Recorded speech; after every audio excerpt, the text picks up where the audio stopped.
Three of wands, page of wands, sun card represent ಆಗಿದೆ. ಕೆಲವೊಬ್ಬರಿಗೆ long distance relationship ಅನ್ನ represent ಮಾಡ್ತಾ ಇದೆ.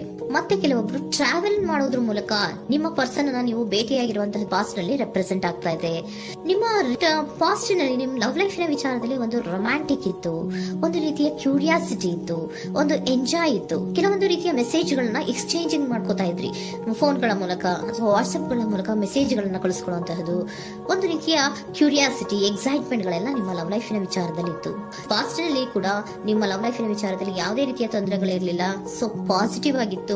ಪಾಸಿಟಿವ್ ಚೇಂಜಸ್ ಗಳು, ಬದಲಾವಣೆಗಳನ್ನೇ ನೀವು ನೋಡಿದ್ದೀರಾ.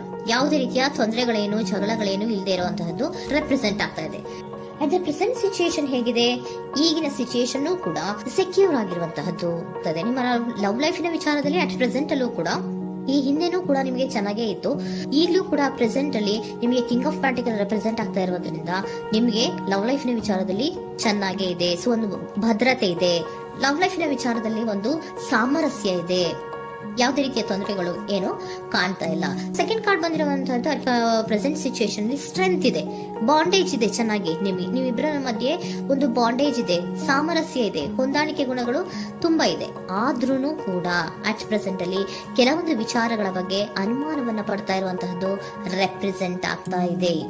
ಅಟ್ ಪ್ರೆಸೆಂಟ್ ಅಲ್ಲಿ ನೀವು ಕೆಲವೊಂದು ವಿಚಾರಗಳ ಬಗ್ಗೆ ನಿಮ್ಮ ಮೇಲೆ ನೀವು ಕೆಲವೊಂದು ಡೌಟ್ ಅನ್ನ ಪಡ್ತಾ ಇರುವಂತಹದ್ದು ರೆಪ್ರೆಸೆಂಟ್ ಆಗ್ತಾ ಇದೆ. ನಿಮ್ ಲವ್ ಲೈಫ್ ನಲ್ಲಿ ಕೆಲವೊಂದು ರೀತಿಯ ಭದ್ರತೆಗಳಿದೆ.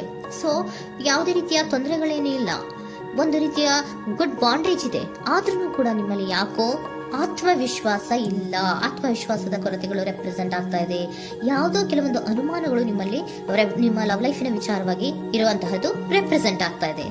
ಏನಾದ್ರೂ ತೊಂದರೆ ಆಗ್ತಾ ಇದೆಯಾ, ನನ್ನ ಲವ್ ಲೈಫಿನ ವಿಚಾರವಾಗಿ ಏನಾದ್ರೂ ತೊಂದರೆ ಆಗ್ತಾ ಇದೆಯಾ ಅಂತ ನಿಮ್ಮಲ್ಲೇ ನೀವು ಅನುಮಾನವನ್ನ ಪಡ್ತಾ ಇರುವಂತಹದ್ದು ರೆಪ್ರೆಸೆಂಟ್ ಆಗ್ತಾ ಇದೆ. ಫ್ಯೂಚರಿನ ಬಗ್ಗೆ ಹೇಳೋದಾದ್ರೆ ಕ್ವೀನ್ ಆಫ್ ಪ್ಯಾಂಟಿಕಲ್ಸ್ ಬಂದಿದೆ. ಕ್ವೀನ್ ಆಫ್ ಪ್ಯಾಂಟಿಕಲ್ಸ್ ಬಂದಿರುವಂತಹದ್ದೇನು, ಒಂದು ರೀತಿಯ ಪೋಷಣೆಯನ್ನ ಮಾಡುವಂತಹದ್ದು ರೆಪ್ರೆಸೆಂಟ್ ಆಗ್ತಾ ಇದೆ. ಯಾಕಂದ್ರೆ ನಿಮ್ಮ ಲವ್ ಲೈಫ್ ನ ವಿಚಾರವಾಗಿ ಅಟ್ ಪ್ರೆಸೆಂಟ್ ಅಲ್ಲಿ ಕೆಲವೊಂದು ವಿಚಾರಗಳಲ್ಲಿ ಸ್ಟೇಬಲ್ ರಿಲೇಶನ್ಶಿಪ್ ಅಲ್ಲಿ ಇದ್ರು, ಒಂದು ಗುಡ್ ಬಾಂಡೇಜ್ ಇದ್ರೂ ಕೂಡ ನೀವ್ ಯಾಕೋ ಕೆಲವೊಂದು ವಿಚಾರಗಳ ಬಗ್ಗೆ ಅನುಮಾನವನ್ನ ಪಡ್ತಾ ಇರುವಂತಹದ್ದು, ಅದನ್ನ ರಕ್ಷಣೆ ಮಾಡೋದ್ರೊಳಗೆ ಹೆಚ್ಚು ಗಮನವನ್ನ ಕೊಡ್ತಾ ಇರುವಂತಹದ್ದು ರೆಪ್ರೆಸೆಂಟ್ ಆಗ್ತಾ ಇದೆ.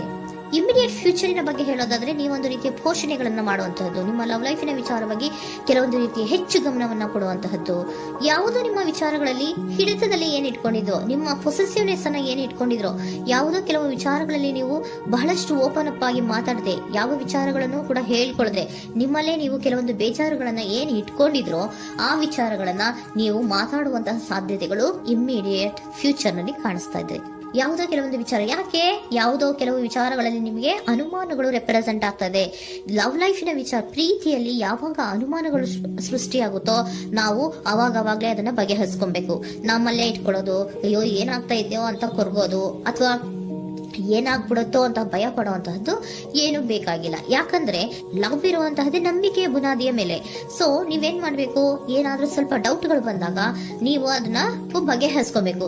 ಯಾವ ವಿಚಾರದಲ್ಲಿ ನಿಮಗೆ ಬೇಜಾರಾಗಿತ್ತು ಅದನ್ನ ನೀವೇನ್ ಮಾಡ್ಬೇಕು, ನಿಮ್ಮಲ್ಲೇ ಇಟ್ಕೊಂಡು ಕೊರಗಬಾರ್ದು.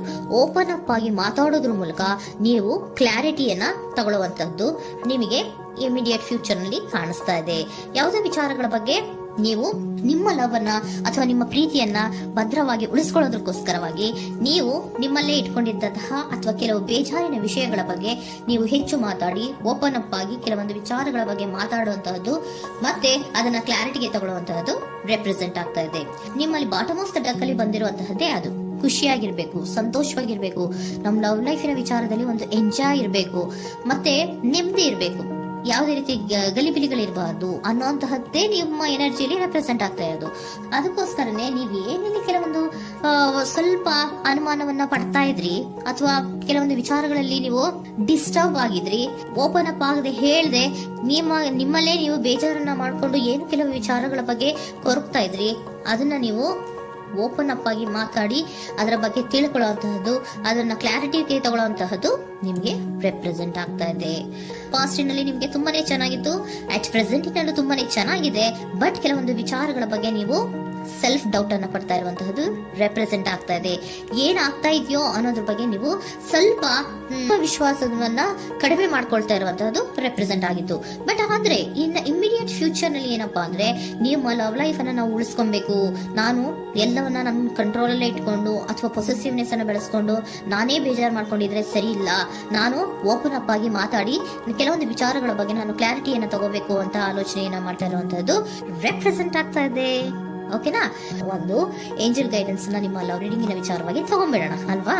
ದ ಸಿಚುಯೇಷನ್ ವಿಲ್ ಇಂಪ್ರೂವ್, ಸಿಚುಯೇಷನ್ಗಳು ಇಂಪ್ರೂವ್ ಆಗತ್ತೆ. ನೀವು ನಿಮ್ಮಲ್ಲೇ ಇಟ್ಕೊಂಡು ಕೊರಗಬೇಡಿ.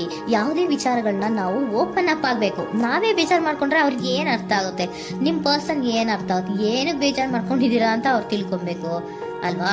ನಿಮ್ಗೆ ಅವರಲ್ಲಿ ಏನೇ ರೀತಿ ಕ್ಲಾರಿಟಿ ಬೇಕು ಅಂದ್ರೂ ಕೂಡ ನೀವು ಮಾತಾಡಿ ಕ್ಲಿಯರ್ ಮಾಡ್ಕೊಳ್ಳಿ. ಅವಾಗ ಏನಾಗುತ್ತೆ, ದ ಸಿಚುಯೇಷನ್ ವಿಲ್ ಇಂಪ್ರೂವ್ ಆಗತ್ತೆ.